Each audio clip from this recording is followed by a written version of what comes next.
Today's episode is brought to you by Checkfront, the booking platform trusted by over 5,000 tour and activity operators around the world. You can start your own free 21-day trial over at checkfront.com.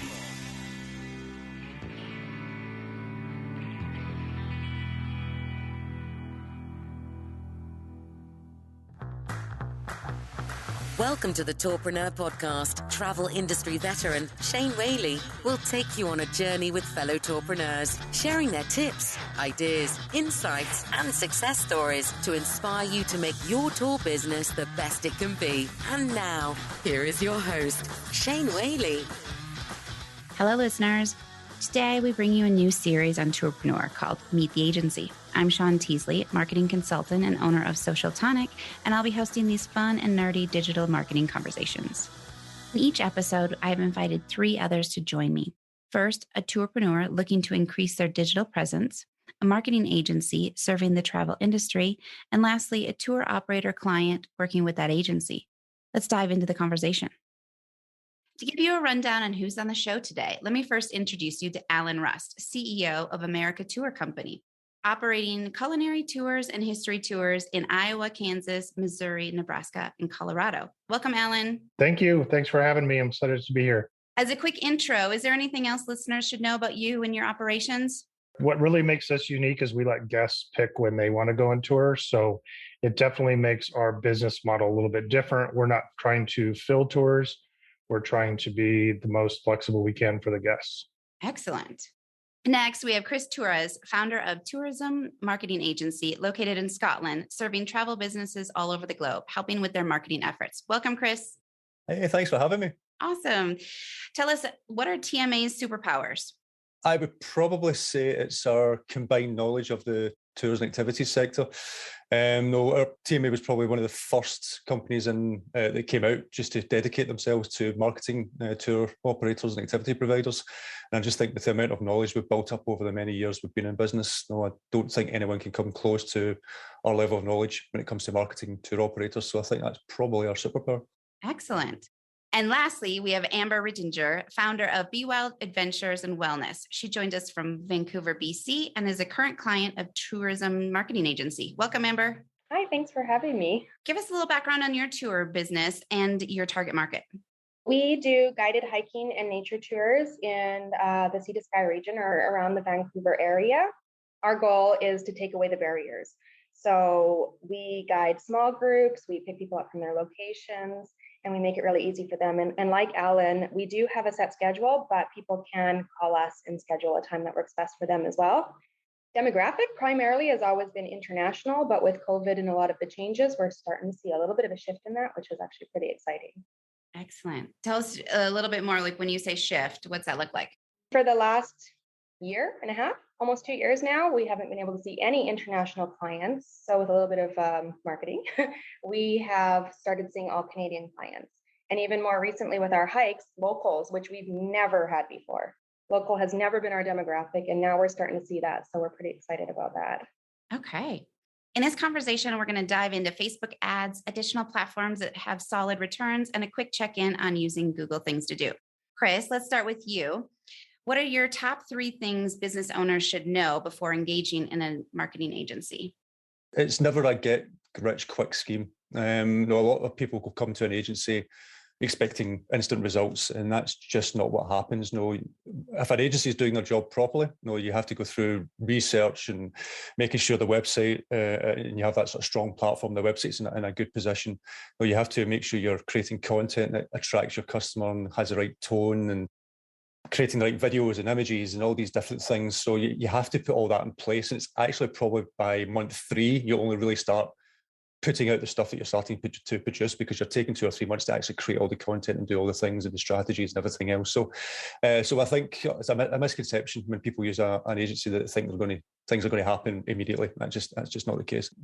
Secondly, I'd probably say use an agency that is focused on tourism or tours and activities. And the reason why I say that is I've had so many businesses come to us, so many operators come to us who have had a bad experience, an experience that could have been a lot better. And normally it has been down to that agency not really understanding this sector, the tours and activity sector. But what tends to happen is an agency who doesn't know the sector will treat a tour or activity just like any other product and advertise it as such or as market it as such. But as we all know, tours and activities is such a different beast. You have to market that and by grabbing people's attention and getting across your story and highlighting all the different things about your business before they even think about booking a tour or experience. And it's not just about, here's a product, this is how much it costs, buy now. That just isn't how it works. And a lot of agencies will do that if they just don't understand that sector. So using an agency, I would say, that knows the sector well. Just little things like having to say to an agency, what is an OTA? That has came across that an agency who doesn't know this sector does not know what an OTA is. So it's little things like that just that sort of causes frustration if you don't use an agency that knows this sector. Third, I would probably say is it's more for the operator side. If you are looking for an agency to help you generate more bookings or more booking inquiries, make sure you actually have the sales processes in place at your end. Believe it or not, and it's not the first time it's happened, we have worked with some operators, we've created lots of leads for them, we've created bookings for them, but they've not had the time to manage them because they've been too busy or they've not had the bandwidth to do it. In my opinion, you've always got the bandwidth. Rather than spending that extra hour watching your favourite show on Netflix, where you could be trying to close sales in your business. So there's always these things that you could be doing that people sort of put in front of themselves to say, I'm too busy. And you can always find time, in my opinion. But no, that's the big one I would say is probably from the operator side is number 3, is just make sure you have the bandwidth, you have the operations in place, you have the staff in place to handle the extra bookings and leads that will come in from hopefully when working with an agency. Great. No, that's really good. Alan, give us a baseline. As someone who has worked with a couple other agencies and you've run Facebook ads before, tell us what did and didn't work so far. I think the biggest challenge we had was, personally I had, is just trying to get things set up correctly. That is probably the most confusing part of Facebook advertising is the accounts. And we have 5 different accounts that we're trying to advertise through. So it gets to be pretty confusing. What really didn't work in one agency case was what we did wasn't tailored for our business model, where, like I said, we're a little bit more flexible and we don't take last minute bookings. That wasn't factored in. So we were actually targeting incorrect markets. So that was a challenge. We started running advertising based on specific tour types, but we really just got no bookings out of it. Engagement went up, but not really any conversions. And when you say tour types, you're saying history versus culinary and that nature? Even down to our like a Lafayette Square District history tour in St. Louis. We were advertising down to that level. It really didn't connect. Going into starting to work with this agency, you had set up your back end of Facebook and then handed it over to the agency. And so there's confusion of when you set it up versus then when they took it over as well, or what? Can you say more about that? Partially, yes. What we were doing, because we're just getting started and we don't have a budget for full agency support. So basically they were supposed to do strategy, get everything set up on the back end, and then I was going to execute all the ads and the strategy that we did. Accounts on the back end seemed to be a really big problem. Don't think they ever really got fixed correctly. And that had been a problem from another agency we had worked with. That was probably the most confusing part, that I still don't think we're at the right place. Gotcha. Wow. All right, Chris, from what you've heard from Alan, what else do you need to know about Alan's business to start thinking about how they could maybe do Facebook ads better? Yeah, so in terms of the Facebook ads you've been running, have they been mostly advertising your tours and putting out there as that product, as I mentioned earlier on? Has it been advertised like that, or are you doing something more than that? It's been that product specific. And we've had different formats we've used for Facebook feed versus stories. I mean, that's pretty common, but we did try to specify and even put some motion into the stories.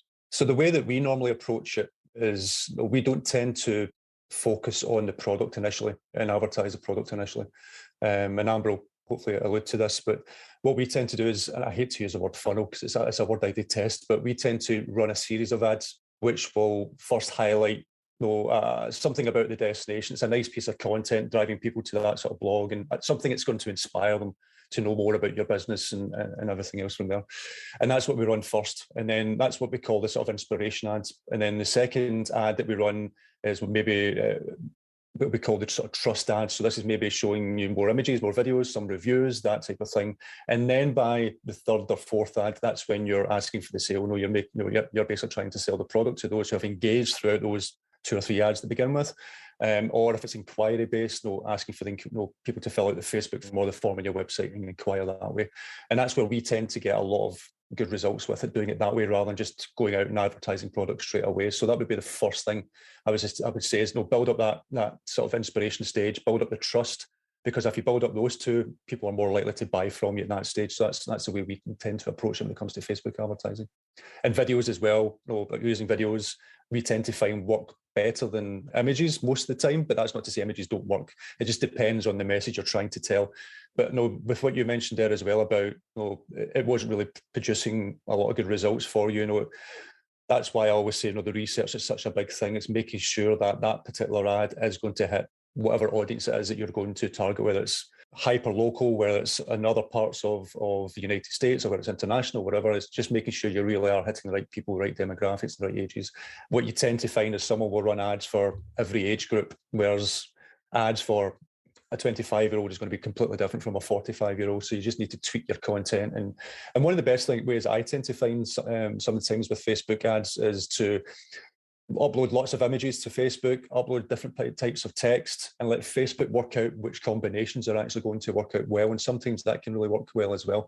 We do that every now and again, but most of the time, because of the research, we know the type of content that we need to create. We know the type of imagery, the type of ads that we need to create, and then put that out there. And tends to work. But if you do that sort of funnel, again, that word I don't like, but if you do that sort of funnel method, that tends to work best. So my question, just because we are nearly 100% domestic, I won't use funnel, Chris. I'll say customer engagement path. Is that too long, considering we've probably got a shorter decision time period for somebody who's driving in from 4 states away? Yeah, I can see where you're coming from that.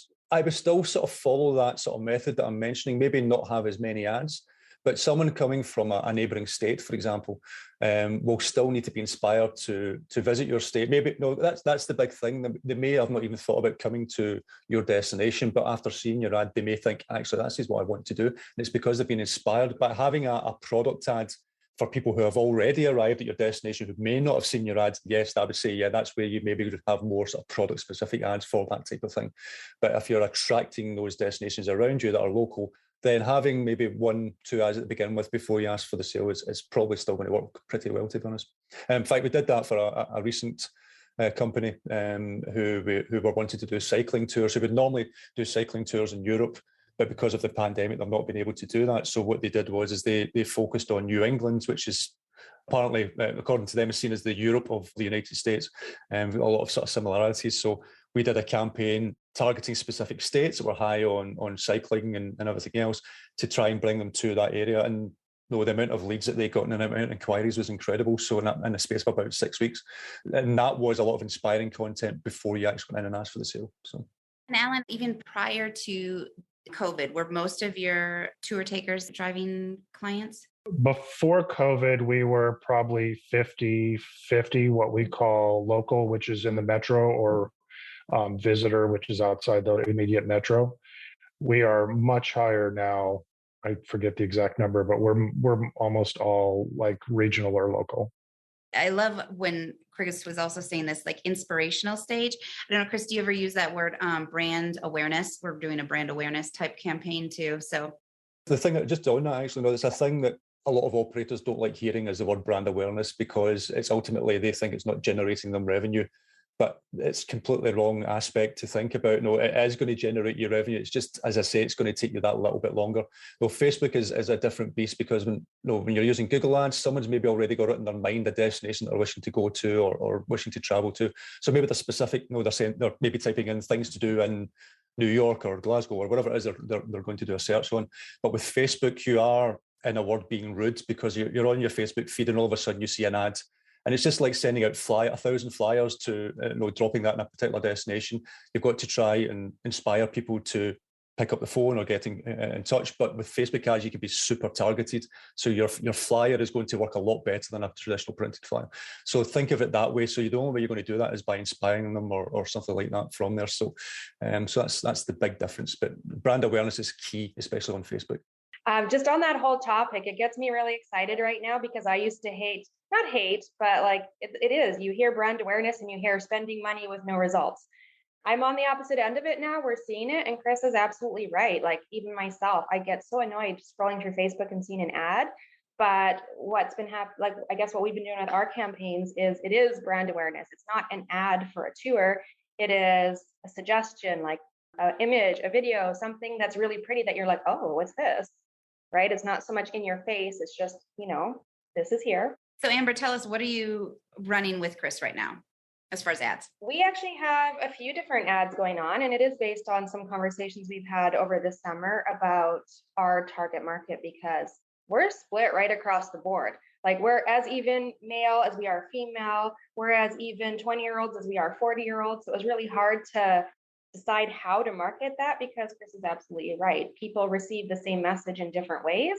So now we have a couple campaigns going on that are targeted to those age ranges or even budget ranges, because people that are traveling on a budget and staying at cheap places to afford the things, they might have a different budget than people that are always looking for the elite exclusive VIP things. We do guided hikes for backpackers. We also do guided hikes for private, like people who want all inclusive, all about them. So they're going to be completely different ad sets. Gotcha. And how long have you been working on your Facebook ads with TMA? I think I've been working on it pretty much since the beginning, and I've been with TMA for a year now. And of course, I jumped into that in the middle of the pandemic, going, oh God, this is either going to bankrupt me or pay off. So, and luckily it was a good decision working with TMA because yeah, it's taken time, but it always does. And we were so busy this summer, I'm having a problem keeping enough guides. I mean, that being said, it's still not pre-pandemic numbers, but we're seeing that increase, and not just an increase in numbers, but where we're getting the bookings from. Prior to COVID, Be Wild is a newer business. We've been running for about 6 years, but prior to COVID and working with TMA, we were 95% OTA sales. Now we're about switch that. Most of our bookings are coming through our website, which is amazing. That's the whole thing about the bigger picture. No, it's not just Facebook ads we've been helping Amber with. It's redoing the website, doing the SEO in the background and doing all these other things. And all that just works in combination with each other and just makes it for a better experience for the end user. And that's why I have to admit, that's the first I've heard that. And that's fantastic that there's been that switch from OTAs to direct bookings. And it just shows you that if you put in the time and the effort, it can be done. Well, and listening to our clients we've been hosting, I mean, the majority of them speak up, and it even shows in our reviews that they are rating not just our tours, but our personality. They're rating our guides and how the character of the guides. And that is amazing for me as the owner of the company, because that's why I started Be Wild. I started it for those people who maybe aren't so confident to get outdoors, try and make it more accessible. I did it to be more, instead of a huge bus tour sort of thing, to be your friends for the day, right? And it seems like that's coming across. So it's really exciting for us. Alan, do you have any follow-up questions on hearing how this is going for Amber and Be Wild? I do want to interject one thing we did find out about during the agency time. We found that as we were running Facebook ads, one thing we realized was struggling because the OTAs were putting our tours on Groupon at a discount. So we were trying to advertise to get more direct bookings, competing with TripAdvisor, who was discounting our tours in the same first page of search engine results, right? So we did end up cutting off TripAdvisor completely, and it has had a little bit impact, but that is something everybody should probably be aware of. If you're going to spend the money, don't compete with the OTA. Yeah, it's a big issue. A lot of people don't realize, a lot of operators don't realize if you're using TripAdvisor or any other OTA, there's a good chance you're on hundreds of other platforms that you probably don't want your business on. And like Groupon, for example, because of the whole discount side of things, and it just gives you the wrong impression for a lot of people. And a lot of people don't like it. And that's what you're up against, unfortunately. We actually removed ourselves from TripAdvisor over a year ago because it was just, I didn't like not a miscommunication, but there was just some things that I wasn't comfortable with.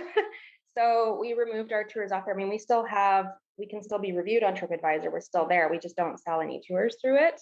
The other thing we found, we had been tracking in one of our metros guests who were not tipping. And we tracked it down to younger guests booking through TripAdvisor when they probably were coming from Groupon and they were frugal people. So they weren't going to be tipping. So that was really one of the other reasons we ended up getting off TripAdvisor. Well, yeah, I've said that a lot. A cheaper customer, or cheaper sort of offers usually bring cheaper customers, and that's just highlighted that. If you're marketing yourself properly and you're charging a fair price, you're going to get a better customer at the end of the day, who will tip and do all these other things that you want them to do. So it's something really seriously to think about. Yeah, we've listened to the advice that's been given to us. And we don't even do sales. Like we might do, say, a Mother's Day promo, or we do the few things. We do donate tours as well to charitable things, but we don't really offer sales because, as I've been told many times, people will keep waiting for those sales. So instead of creating a sale, we just make our experience that much more valuable to make that price really worthwhile. So we do the exact same thing. I come from decades in the retail industry. Once you start offering discounts, the only thing you can do to grow your business is to add a deeper discount, and it just spirals down from there. So we're right there with you. Yeah, it's music to my ears. Chris, what other changes have you noticed that your team is making when putting out these Facebook ads due to COVID? I mean, obviously we're looking at a different location, tighter in, but what else are you making changes to? To be honest, what we've found during COVID is, yes, ads for asking for someone to book a product do still work, but we are finding, or we have found, even up till today, more and more people are inquiring rather than booking, just because of the nature of the pandemic. People have lots of questions. People are now wanting to go out on sort of smaller groups and private groups and all these other things. So those type of things, if you're going with a group of friends or families, that tends to, and the consumer side tends to take more planning because they have to work out amongst themselves who's paying what and doing all these things. So that tends to work in terms of being more inquiry based. And we've seen a huge upturn in inquiries over Facebook using either the website, but more so the Facebook forums have been working incredibly well. And again, that can be abused if you're not targeting right. You can just get lots and lots of crap through it, basically. But if you're targeting properly and it's bringing in those targeted leads, then it's going to give you lots more opportunities to try and close that sale. But Facebook forums has been the big one. I've seen increase over the last 18 months to 2 years, just because of the nature of the last couple of years. And Alan, are you currently running Facebook ads across your 5 locations, or where do you stand right now? We are not. We definitely noticed a severe drop-off after second quarter in business. In some of our cities, we're actually worse than we were in 2020 right now. So it's tough.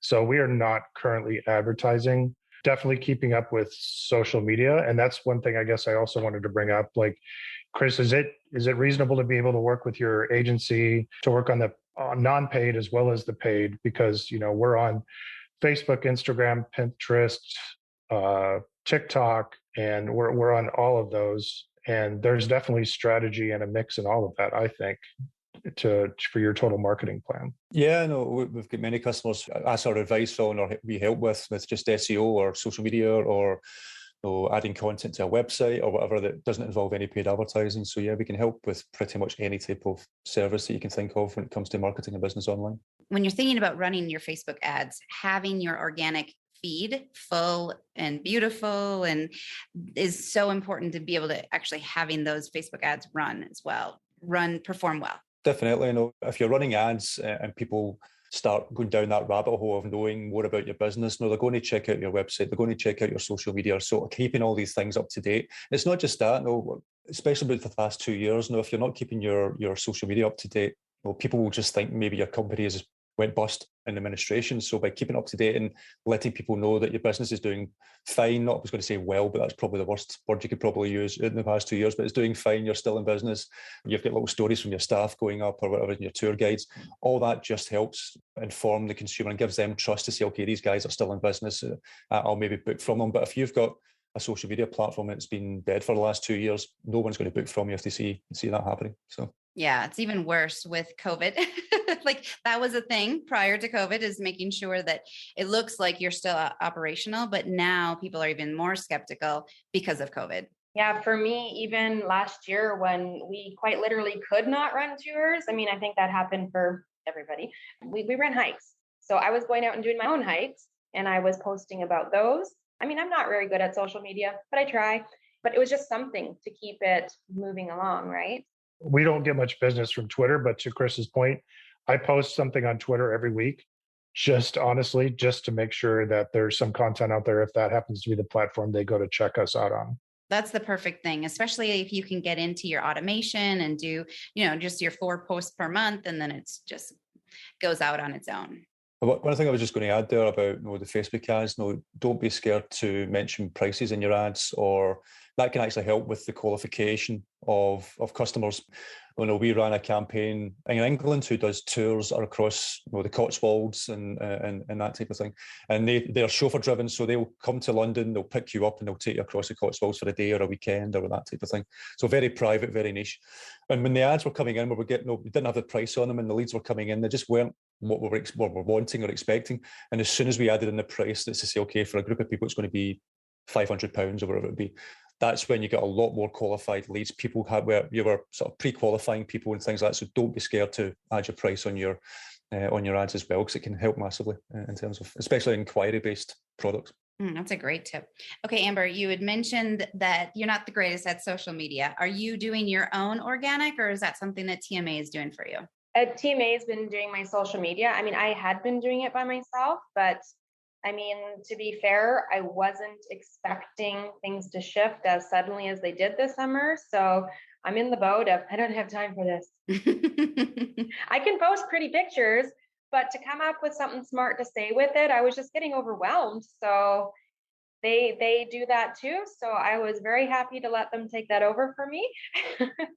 Yeah. Consistency is so important with organic. It is. Yeah. I was just going to say, even if you're using an agency for social media, posting things up, etc., that doesn't mean you can't post things up yourself. Things may happen in the moment. You may take some videos when you're out on tour.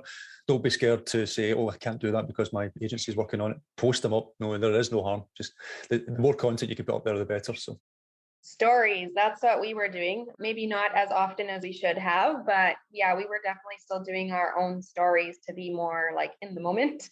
And it's really great when you give access to some of your tour guides to say, hey, I might not want you to post in my Instagram feed because I want to have the 9 grid look good, but the stories is a great place to give them creative elements as well.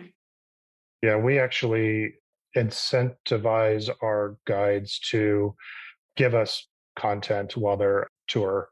So they get rewarded for that. So we're always getting good content. Got a quick message from one of our sponsors, and then we'll get right back to today's show. Stay tuned. Do you spend many nights sitting at your desk trying to figure something out in your booking system to make it work better for your business? With Checkfront, you'll always have access to a friendly support team who's quick to reply with a step-by-step solution no matter what you need help with. Find out other ways Checkfront can make things easier for you at checkfront.com/tourpreneur.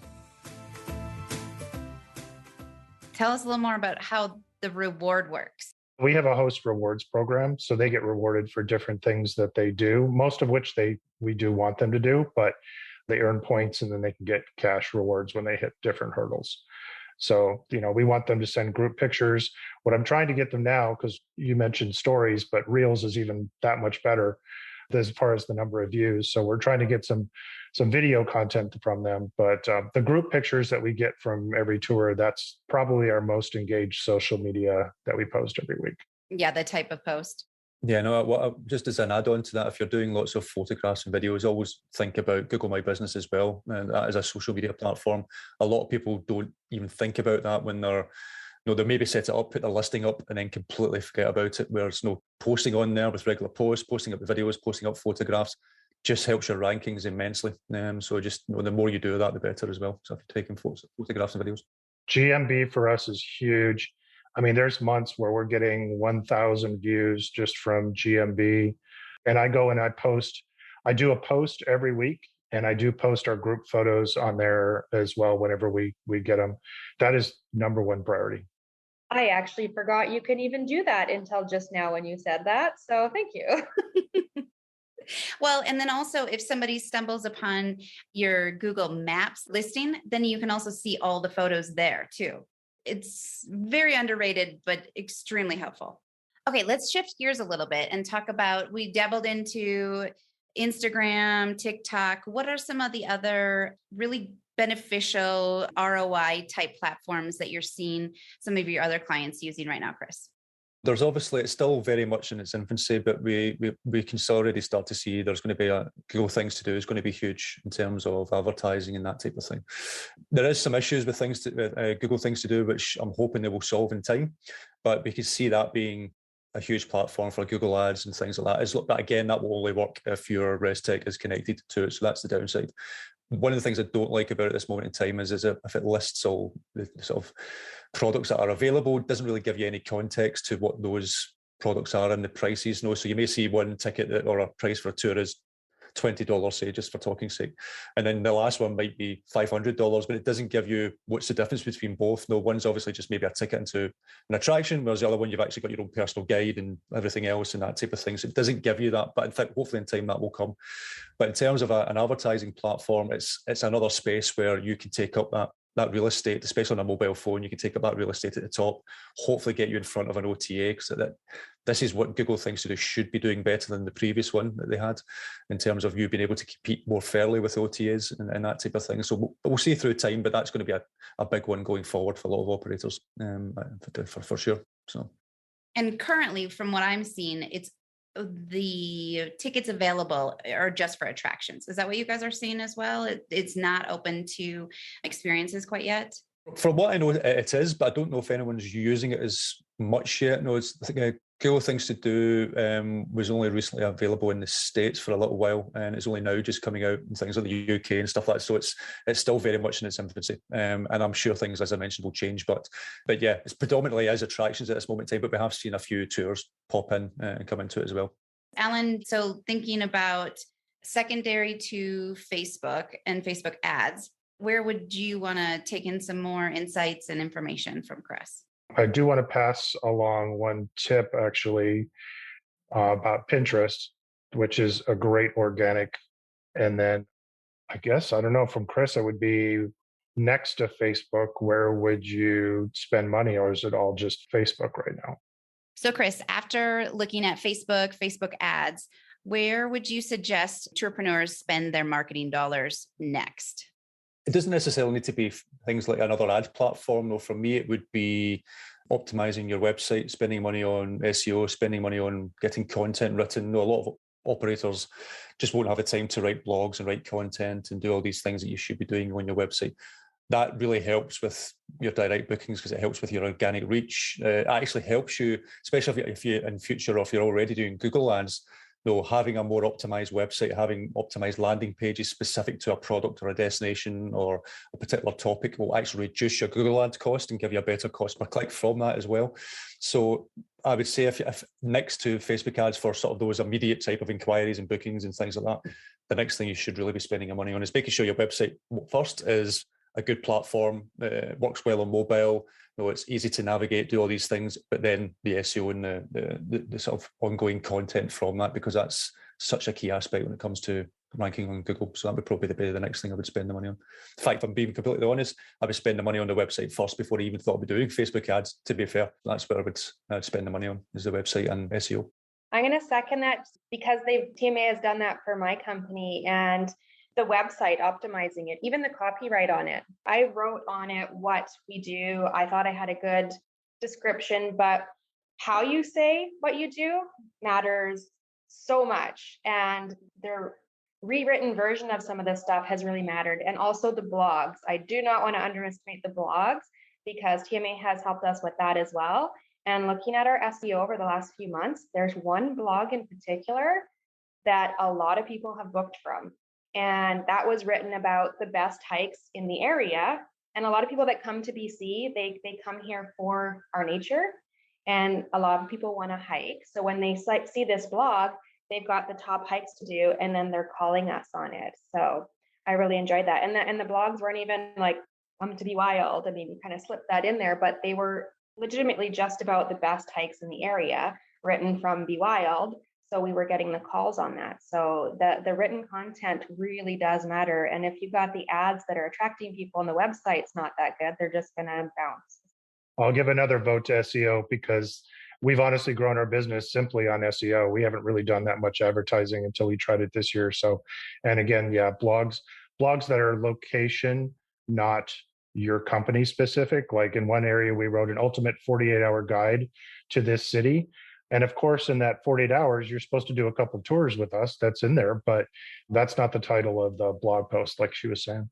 No, I have to give you huge props on that, Alan, because I was looking at your websites for each of your 5 locations, and you even have like the top 5 coffee location or coffee restaurants and pizza. You do that very well on each of your locations.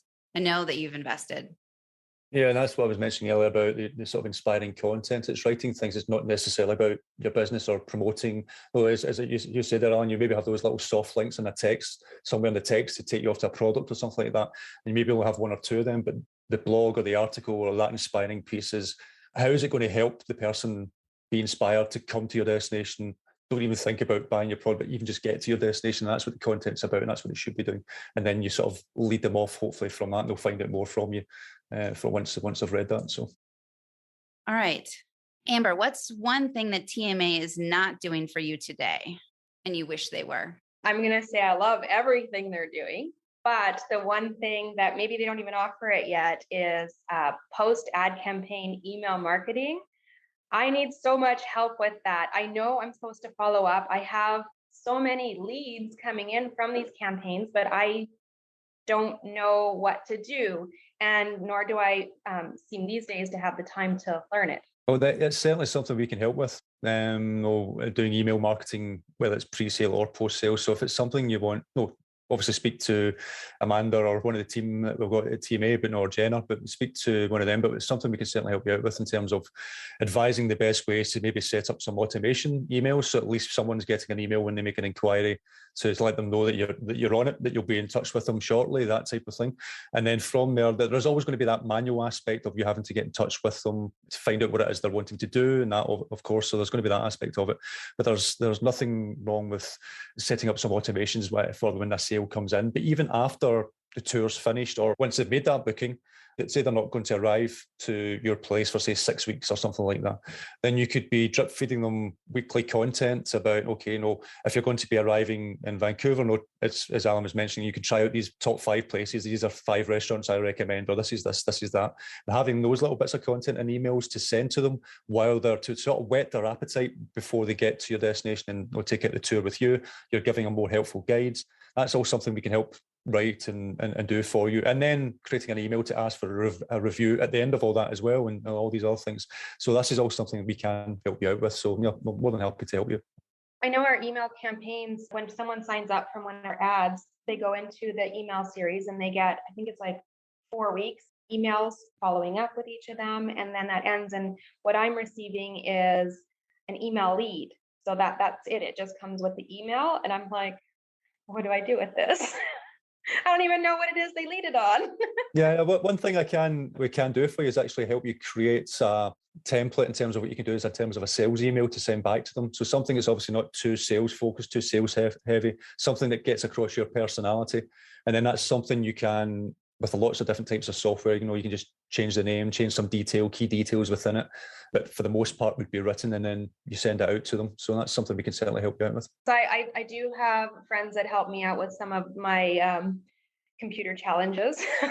I do have MailChimp, and friends have been teaching me how the funnels work and all that. But I mean, it's a foreign language to me, to be honest. Computers are not my thing. Creating tours is. So yeah, it's just one of those beasts that you need, but you hate. Alan, is this an area as well for you? Yeah, we have emails from every guest that's been with us. And since we've got a network in the Midwest, We need to figure out how are we talking to them to visit another location nearby.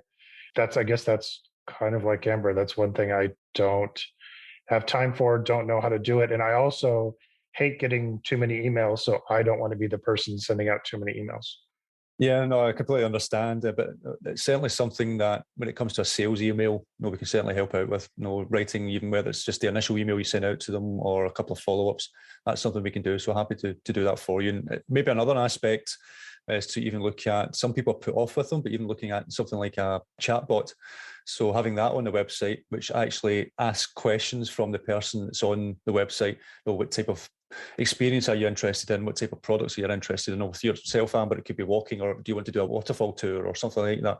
And then as they click on that, you can either take them to those product pages or take them to more of an inspirational piece of content, which would probably be better, or say, I want to chat to a live person. And then you can have someone there, obviously chatting to them and trying to close the sale that way, which does mean having someone there for that. But there's all these different things that you can do to try and automate things as much as possible. But you've got, as I say, but when it comes to emails, when it comes to sales, especially sales, and when it comes to that sort of things, you're always going to have that sort of human live sort of interaction element within that as well.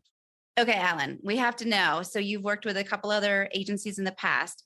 At what point did you realize this isn't working? And then how did you break up with them? One agency just ended up really not to have time for what we were going to do.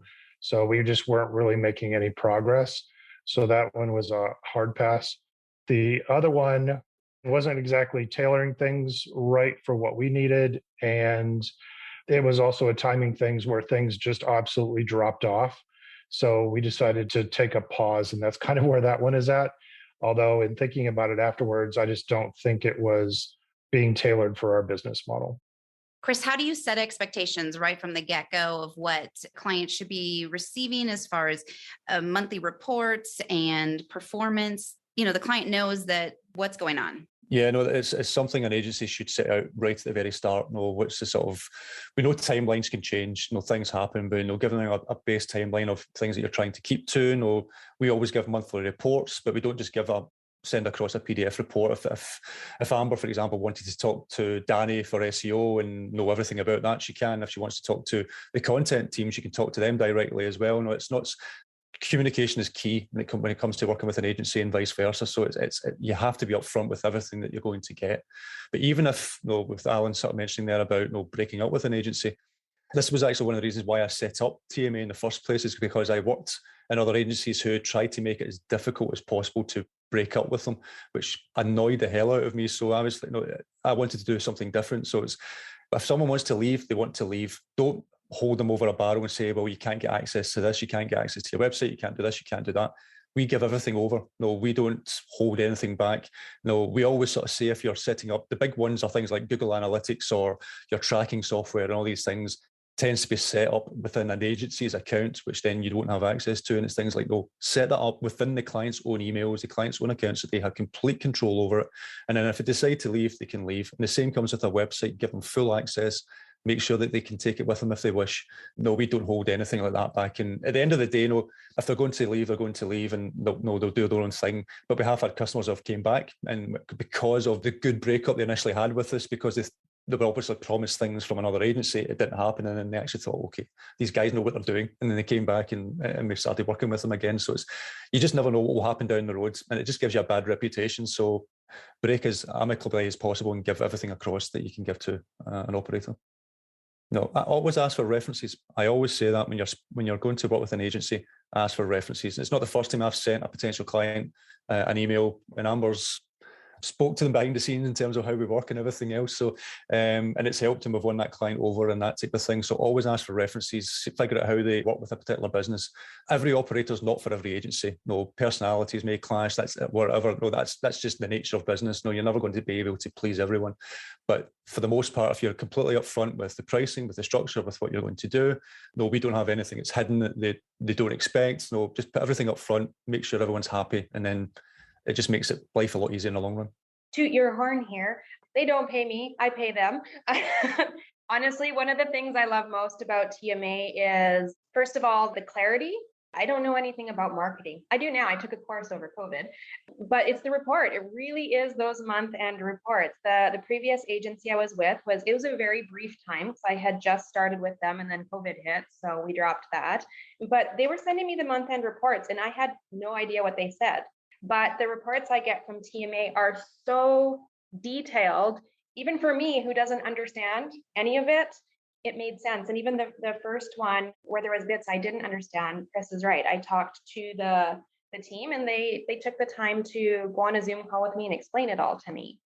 So it just made sense. And it's all laid out in a way that someone like me who doesn't really fully understand the marketing end of it or the analytics could understand it. So that was really, really helpful.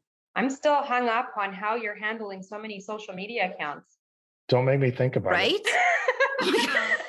My mind went poof. 5 times than the 4 or 5 channels that you're on. It's incredible. Wow. Yeah. Yeah, that's incredible. That's a big job. I don't envy you with that one, to be honest. I mean, there's similarity, right? So like, I know that on Mondays I post my group picks. So it's not like I'm trying to think of different concepts for all 5. It's like, this is the concept I'm doing. And we've got a guy now doing reels for us. He's doing video. So it's the same topic, just replacing the city name. There's repetitiveness that makes it a little easier, but you're still entering it that many times.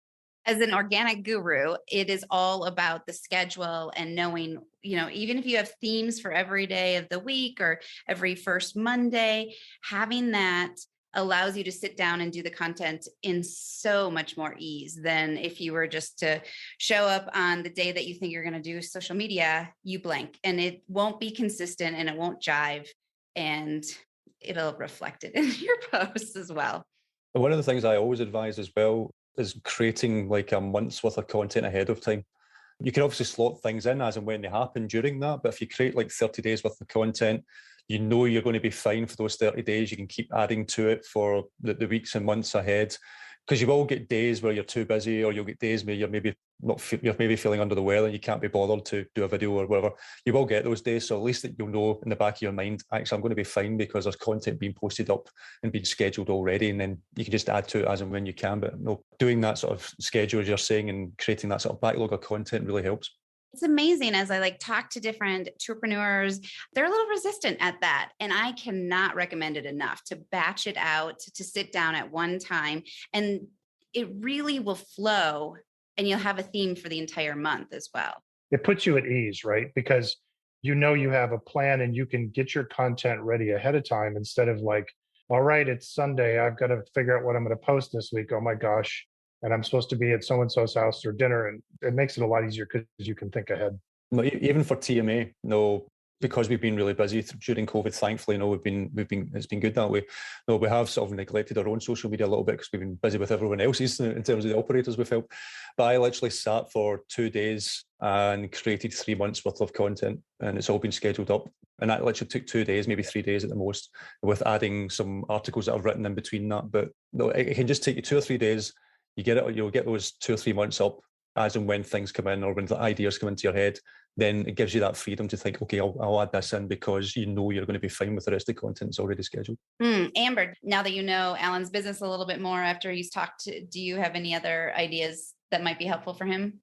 I mean, I'm constantly reflecting back, reminding myself, I don't know, maybe 2 of my business mentors, well-known people, Darren Hardy and Richard Branson, is always like, you're not trying hard enough unless you F up, right? You got to make mistakes to get better. So I'm constantly reminding, okay, you didn't screw up, you're practicing. And Darren Hardy, who always says, be a master of the skill you're good at and hire out everything else. So you're not half-assing everything, you're perfecting what you are good at and you're letting the professionals do the stuff you're not good at. So that's been a big thing for me as well. All right, this has been a great conversation. What else do we have for our listeners today as far as extra tips for managing their digital marketing or just operations in general? For me, I'm always thinking back on my 2 business role models, perhaps, Richard Branson and Darren Hardy. I've read a lot about both of them. And with Richard Branson, I'm constantly thinking, if you're not effing up, you're not trying hard enough. You have to make the mistakes. So I'm sitting here going, I didn't make a mistake. I'm practicing. It's all good. We're learning. And with Darren Hardy, it is, be a master of your own domain and hire out everything else. So for me, I know how to guide tours, create tours, do all that. Marketing's not my thing. So I hire that out to the professionals. Enter TMA for me. Couldn't agree more. And no, that is, I would just quickly add to that is if you can afford to, is hire a business coach as well. No, just like elite sports people get better because they have sports coaches. I have my own business coach, and it's always just to echo what Amber says, he says, if you're going to hire people, hire someone better than you, because that's just the only way you're going to move your business forward. So it's such a big aspect. That's why I've got such a great team behind me, because I know how to do a bit of SEO. I know how to do some Facebook ads. I know how to do this. I know how to do that. But these guys could do it a lot better than me. I guess my tip would be, one thing I learned in a conference last year was that Pinterest is a great opportunity. And you think about it, people go there to look for aspirational places to go. So they're already going there looking for places. We started putting our blog posts, group photos, as well as location photos on there. The great thing about Pinterest is you can actually put a link directly to the landing page you want. So you can get people to click through where you can't do that on Instagram. That definitely is, we're actually getting more traffic from Pinterest than we do from Instagram. So that was a good win for us. We're going to try to figure out how to do more with that. I have one thing to add on to the end of my initial comment there, which is, myself included, I know a lot of operators will say, I don't have the budget to hire all these things, because I am in that boat too, usually. But I also believe that you have to give to get. Even like our tours, just to get reviews up there, we've been operating tours with one person, which is a financial loss. But that one person leaves a review. And because of that review, another person books and leaves a review. And that's been another way we've been picking up business, is by spending a little more than maybe we have, but there's been the return on it. So, wow, this was a great conversation today. I feel like we've given our listeners a lot to take in, some digital marketing tips, and potentially what it looks like to work with an agency. Thanks, guys. Thank you. Thank you. Tune in next week as we continue this series with 2 more tourpreneurs and a marketing agency, discovering more about how to increase your digital presence. And of course, if you enjoy the content from Tourpreneur, leave us a review on your podcast app. Thanks for listening to the Tourpreneur podcast. Be sure to visit tourpreneur.com to join the conversation and access the show notes, including links to the resources mentioned on today's episode. This is Tourpreneur.